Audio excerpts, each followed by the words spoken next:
Good afternoon, Higher History. I'm trying to get out a video a week where possible, so I'm going to have a quick chat about issue 1 again, that we're currently working on, and taxation would be the next lesson we should be studying.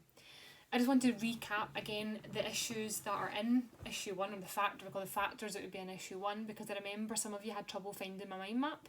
So I was planning on updating another one, but just to highlight, they are in the SQA documentation, and I forgot to mention because this booklet that we're working from had been updated before the changes came out. So just to really reiterate, I'll post these again, but the 5 issues, and they're on the SQA website under the Higher History course specification. The 5 key areas where you could be asked as isolated factors in your essays for issue 1 of France. And issue 1 is, remember, the evaluation of the threats to the onshore regime. The 5 are position of the clergy and nobility, so that's put together as 1. Grievances of the third estate, again I mentioned that in the last video, so that's all 3 put together. And again, you could pick and choose which one you want to talk about, but the third estate is 1. Role of the royal family as 1, so again, not just about Louis, but potentially about Marie there as well, and bringing all your knowledge about the royal family in France together. And the next one, taxation and corruption. So again, we're going to do them as separate factors in separate lessons, but they do come in together as one factor, because they do kind of go hand in hand.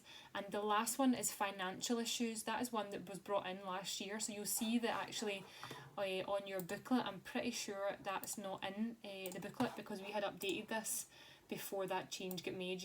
Now we always cover financial issues at the very beginning of issue 2, because obviously this is all chronological, it's all things that are happening, but we will do a lesson of financial issues into issue 1, so things are nice and clear.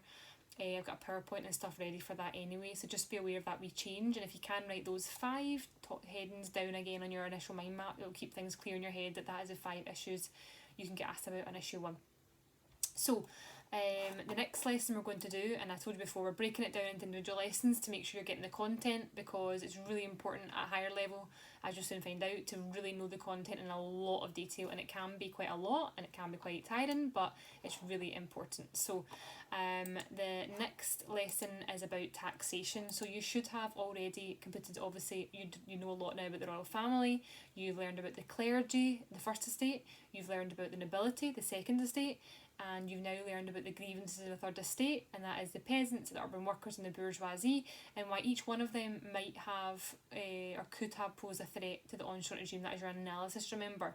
So as any sort of revision topic, you can even write one fact about each kind of topic I just mentioned, and then why that was a threat. That's your constant thinking of that analysis throughout your essay writing at higher level.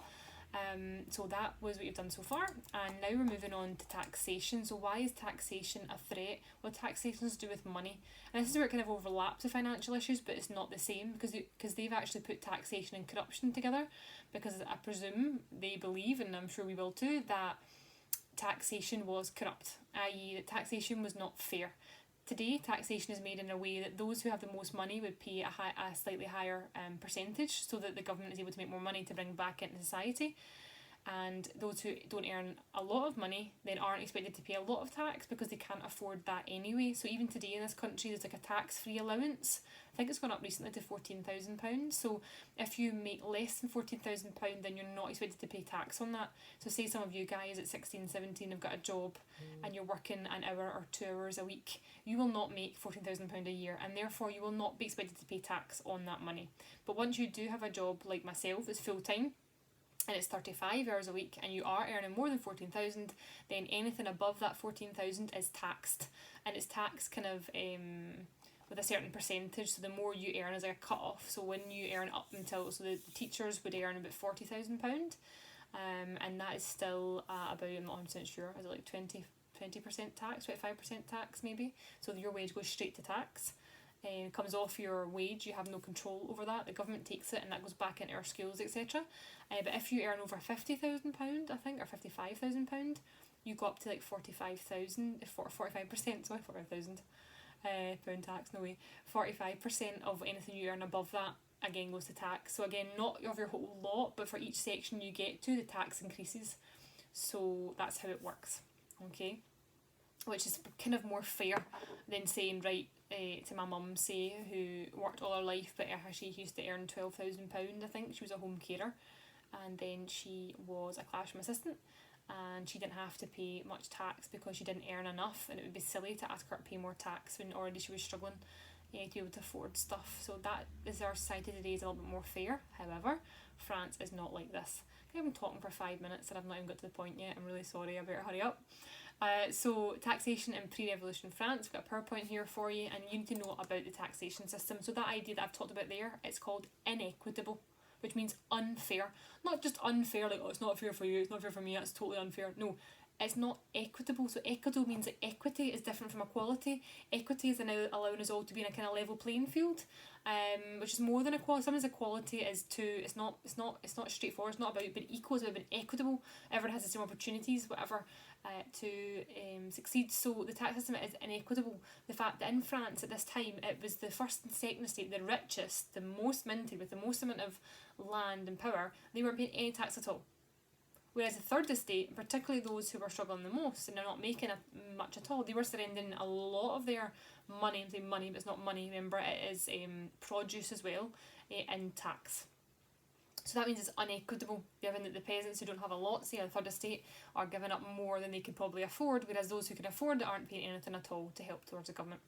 And why is taxation so important? Well, we do know the onshore regime is going to start to come down. There's a revolution, but it is starting to crumble. So why might taxation impact that? Well, the government is not getting enough money. And this is the point.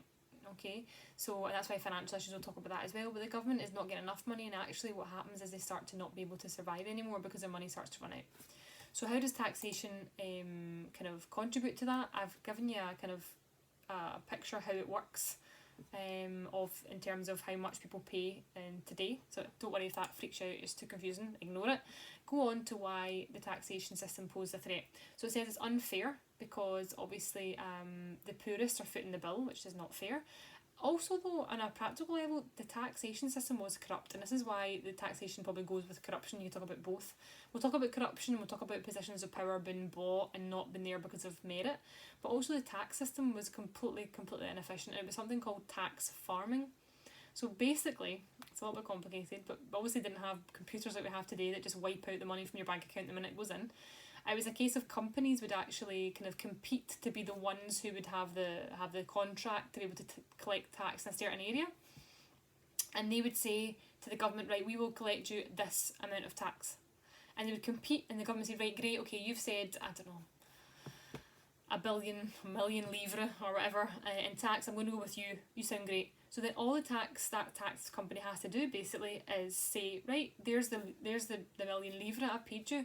But then what the tax company actually does may be very different from that, and often it could collect, obviously sneakily, more than that. 1.1 million livre or whatever in terms of produce and money. Because again, we're not talking about a lot of physical money at this point, we're talking about a lot of produce, things that belong to people, that make money, that have wealth attached to them. So that would then be fine. The government would say, yep, great, fantastic, the king would take the money, fine, but the company would then not be efficient, and then might potentially be actually getting much more money than they actually said they're going to give to the government. And why is that a threat to the onshore regime? Thanks to your analysis here, that is depriving the government of money that they should have. Think about that. So people are pocketing the extra money and being rich out of it, when actually that money is given for the king. They're told it's for the king, it's going to the government, it's going to your country, and it's actually not. So potentially that's a threat because the government are not getting the money that they need to be able to pay and be able to do what they need to do. Okay, and additionally, why is that a threat? Because not only did the money not coming in, the tax company would also say to the government, right, not only is this how much tax we're going to collect for you, but you need to pay us. Like, so they would charge a fee, because again, they're doing a service, aren't they? So you need to pay us this amount of fee. So when they do that, then again, it's actually adding costs to the government, and the government then isn't getting the money they should, and is actually having to pay extra money for this company to collect their tax inefficiently, and therefore the costs, and we'll look at that in the financial issues, but the cost and the spending of the French government, it just gets more and more out of control as time goes on. And not long prior to the revolution, the costs are like this, and they actually run at something called a deficit that we'll learn more about in the financial issue section, which means basically if you're running at a deficit, it means you're spending more than you're getting in. So hopefully you guys aren't like that and you save your money. My daughter is definitely very tight and she's collected all her money and it's all in her back pocket, and we'll go to Costa. I mean, not recently, although I did go to Costa yesterday because one opened up next to me and we had a drive-through and there was no queue and it was heavenly. But actually it was very strong and I'm not used to drinking Costa anymore. So anyway, she's like, Mum, can you get my coffee please? So she's very clever. She doesn't spend her money, so she's fine. She's accumulating money. She has for the last year and the money's going up and up and up and up. But if you're at a deficit, it means that you're actually spending more than you get in. And people who get into debt, even in this country, unfortunately, can happen, and they actually can't get out of debt anymore because they've got so much debt that when they work full time. And I know people, even friends of mine, who have been in a lot of debt, even working full time, and you think, oh, they must be earning a lot of money. They're earning money, but they're spending so much, or they have so much debt that all their money they get in, they go straight to paying their debt, and it's a vicious cycle, and they can't get out of it. So that's exactly what's happening with France. Their costs, not only because of tax, I mean, we're going to look at the impact of other things, a lot of other costs across the country. They're paying, remember, for lots of different services. They're paying for wars, they're paying for the upkeep of Versailles, they're paying for costs of Marie Antoinette's dresses, etc. All these costs add up, and it comes to a point that France actually is in the verge of bankruptcy, actually nearly is bankrupt, within about the financial issues as well. Okay? So that is what this lesson is all about, the taxation system. In the booklet, it talks a lot about the different types of tax you have. You have two different types of tax, one called the direct and one called the indirect. So kind of direct taxes are kind of taken off your income. So here it mentions the tithe, for example, income tax, and the tithe, the local church. 1/10 was of your income was paid to local church. That was your three direct taxes. Sorry. And then your indirect taxes are ones that come off other things that aren't your income. But like when you go to Costco, like me yesterday, and this is a price, and you think, oh, it's great, and then it says plus VAT at the bottom. So the price is actually not the big one you see, but one below it. That the VAT there, that is VAT. So that is added tax. That is a sort of indirect tax. So taxes to goods and services. So again, it's not only that the peasants have to pay their normal taxes like you and me, but all of us actually pay tax on other things we don't even know. That recently you might have heard about the sugar tax the Scottish Government has added to sugary drinks to make it a bit more expensive, and that means that the money they get directly from that tax can go straight into tackling maybe the obesity crisis in the healthcare. So they put that special tax on sugar, and that is what you would call an indirect tax, to be honest, there. So obviously didn't have sugar tax back in France, but they had the gabelle, which is a salt tax, and the EDAS tax on food and drink. That's really important because salt was a preserver. Back then salt only gives flavour, but it also preserves meat and preserves food, so salt was absolutely vital. And if you bought that, you'd pay an extra tax on it. The same with the tax on food and drink. Again, so if you're buying it from somewhere rather than growing it yourself. And lastly, the octroi, so the goods on entering town, is a big deal there, because if you're a worker or a peasant and you're trying to sell your produce in a different town, each town would have a kind of boundary and it would charge you a tax as you went into them, and that could be quite detrimental because it would add cost of the actual final product by the time you get into a different town, because you would have to pay the tax entering the town. So makes things a bit more expensive, and again it's another indirect tax. So there's both of them, to be honest, and really the Treasury and the government are not getting the money that they could potentially be, and actually gaining a lot of getting into debt because of it. Okay. The reasons why that was a threat, and I've highlighted in green here, was obviously because the idea that it's unfair. I mean, you can talk about the inequity of the tax system actually leading to resentment, because people know that it's not fair. And again, the idea of the peasants in the third estate are really crushed by it, not only paying everything direct and indirect, but then also paying their nobles to use their wine press, and they must be fed up of it. But again, remember to back to the question, so not just resentment, but that would be a threat to the on-short regime, because it could lead into an uprising as they might want to change their position. So remember, don't just stop it was a threat because it was resentment. Resentment isn't a threat enough, so explain that fully and go back to the question. You could also argue that this idea that the money not being used efficiently, the money, the proper tax, the value of the tax collected not been given to the government, so the government is actually not getting the income that it could, therefore being a threat.